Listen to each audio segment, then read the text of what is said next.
Welcome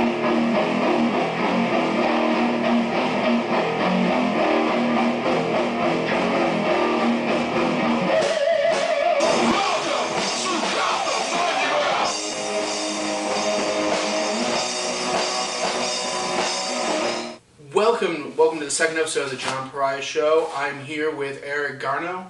Yep. Former head of stand-up comics, currently from the band Take Cover.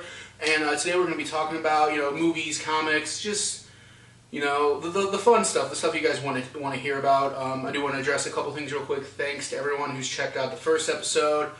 All your comments, I forward them all to Brad. He's happy with the reception everyone's been giving it. So, definitely like that. So that's it. Let's get started. Eric, how you been doing? Well, how are you? I've been doing all right. Been a long time since I've seen you. Yeah, probably a year or so. At least since last summer. From the Pariah's Voice, Ashes, whatever band it was at the time. Yeah. John's band used to play at my shop a lot when I owned a shop. It was fun. It was cool to have them there. Good days. I'm sad I cannot make it to one of the last shows. Sorry. You guys had there, but I work 85 hours a day. It's ridiculous. Yeah. Oh, and yeah, now that I was unemployed for not too long, like 2 days, but long enough to understand that, because, there's definitely a lapse between making money at stand-up and getting paid at my new job, and I definitely understand, you gotta work. It sucks. One of the harsh realities of life. What have you been doing recently to keep busy? Well, I have been doing a lot of freelance writing, some paid, some not. I'm actually using my English degree, which I didn't really employ owning a comic shop. So yeah, I work for a couple blogs, and then for pay, I work for the website educationportal.com. It's really kind of boring, mind-numbing work, but they pay me, so I can't complain. That's true. And then also, John mentioned I'm in a band. I play bass in the cover band Take Cover. We are a rock cover band based in Chicago. We're pretty alright, I think. So, kind of just getting right into the thick of things. Two big stories within the last week, just off the top of my head, that came out. First is Chris Nolan finally decided on a title for the third Batman movie. He did. It's not what we all expected. The rumor was at one point he said it was going to be Shadow of the Bat, which made sense. The Dark Knight Rises. What do you think? My first response wasn't super positive because, literally, it's the title of the second movie plus another word, and I'm sure Nolan chose that purposely because everything he does has purpose, but I don't know. I think it's strange, and it's definitely not my favorite title. Also, it kind of reminds me of Return of the Jedi. Rising, returning. It seems like a kind of an easy name for a third installment. It seems like he wanted to call it The Dark Knight Returns, but DC Entertainment was like, no. Yeah, that's a good point.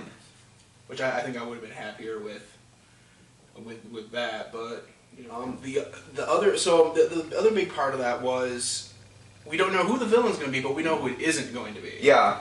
For the last year, the internet's been blowing up. Oh my God, Johnny Depp's going to be the Riddler. Anthony Michael Hall's going to be the Riddler. Jim Carrey. What? Joseph Gordon-Levitt. Everyone. Robin Williams. What? Yeah, that was an interesting one.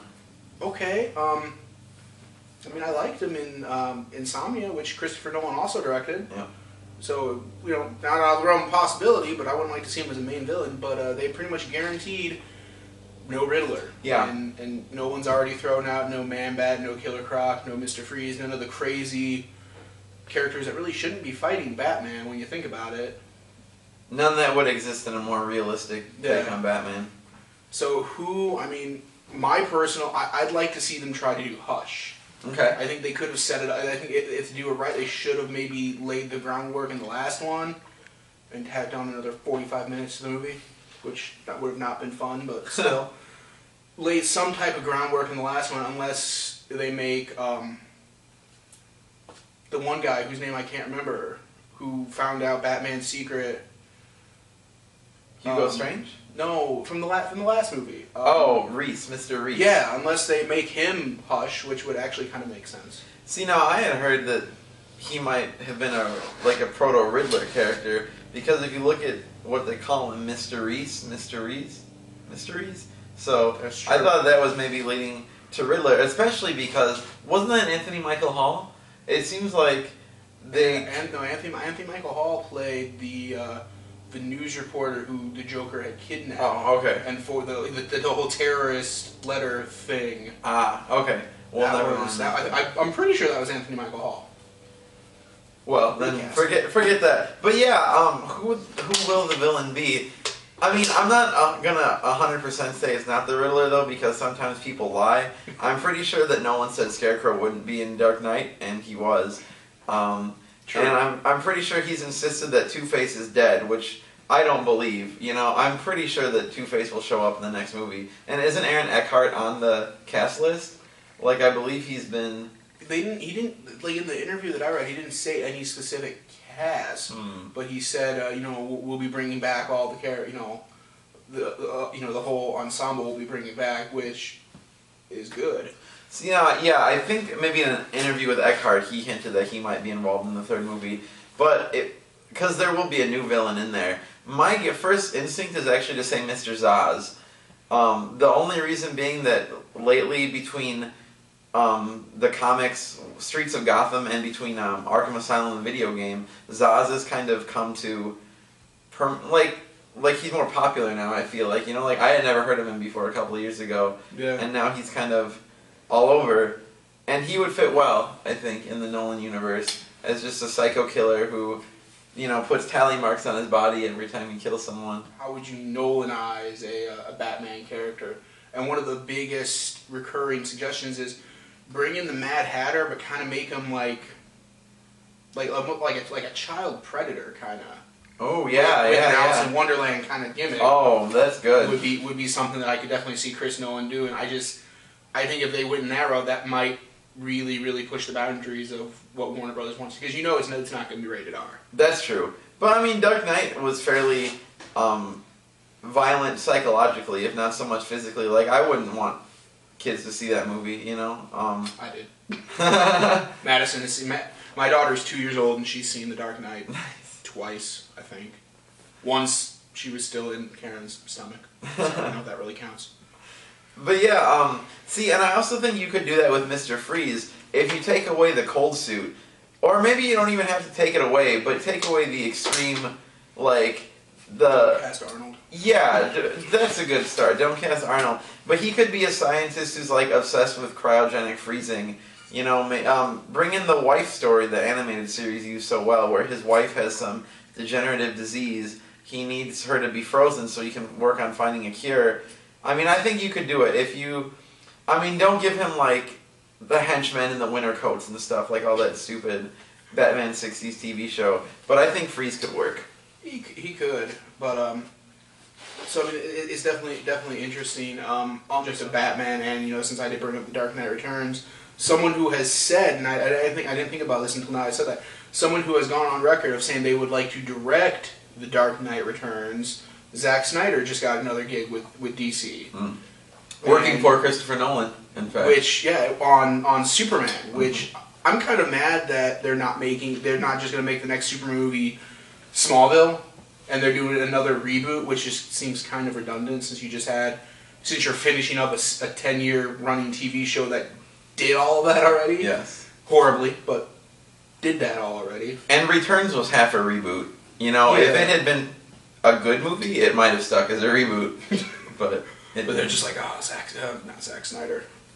Bryan Singer fucked that up. Yeah, he sure did. I normally, I didn't like the Watchmen movie. I thought 300 was fine. That kind of suits Zack Snyder's talent, though. But the big problem with Superman Returns, in my opinion, was that there was no action. He didn't punch anybody. He didn't, fight. It was just... The little kid got more action in the movie than he did. Right. Pushing a piano was, the 1 feat of strength we saw. And, it's Superman. We need to not lose sight of the fact that he is a powerful guy. And, I thought Returns was just awful in that department. So I hope that Zack Snyder will bring some action to that movie. And... I hope he will. Watchmen was... I enjoyed Watchmen. I'm a big fan of the comic book. I thought it was very accurate, if not a little too accurate. And I think Warner Brothers was smart when they did not release that as a big summer blockbuster. It's like, oh, we're going to put it in March. Yeah, the March release was probably good. So, on the subject of Superman, and I'm going to put these up behind us here in a minute, have you seen these yet? These are apparently production prototypes from what would have been the costume for Superman Lives, which, for those of you who don't know what Superman Lives was, it's the movie that never happened.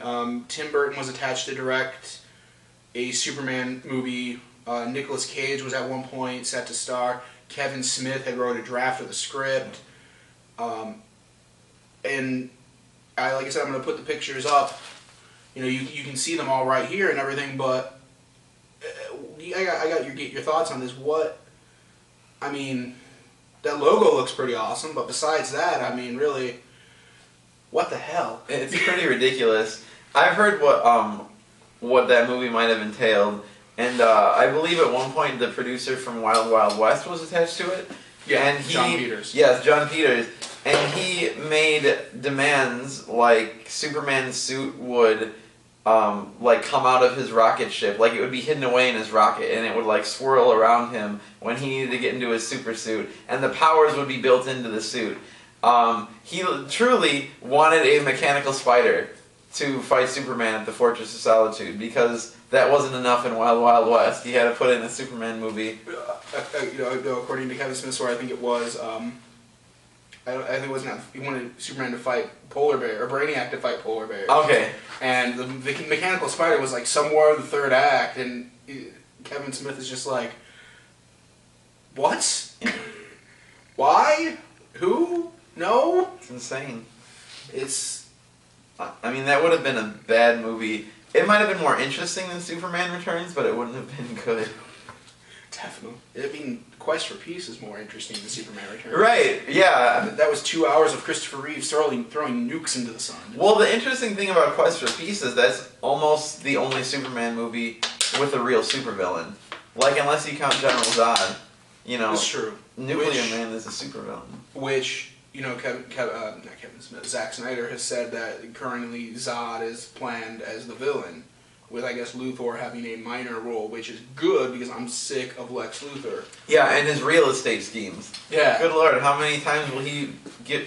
I mean, I want to see a Brainiac movie. I do, but I'll take Zod over Luthor. Oh, I mean, at least we'll finally get to see, you know, Superman cause some property damage. Yeah, right. And then Lex will buy up the property and refurbish it.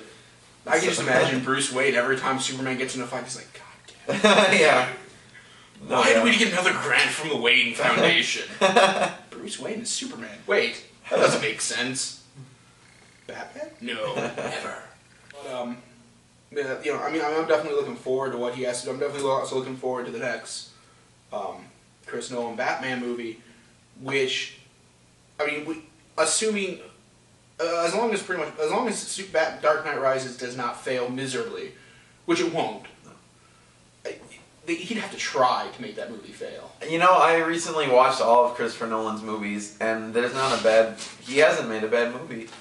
I mean, if you look at Memento, that was his first, breakout. That was his Clerks, basically. Right, I mean, he had one film before that was more like I don't know how I want to put it, more like a student film, I guess? Yeah. Memento was his first, full-length motion picture. It's a masterpiece. I've never seen anyone's first film be that good, you know? And I mean, I personally think Insomnia is the worst of his films, and it's not a bad movie. It's a good movie, you know, and it's just amazing. I don't know how he could do bad with that, man. But, you know, again, he'd have to almost literally throw, you know, okay, we're going to throw rubber nipples on the suit now again, and just hand it over to Joel Schumacher, and just be like, you know what, fuck it. Call up Joel Schumacher. What would you do?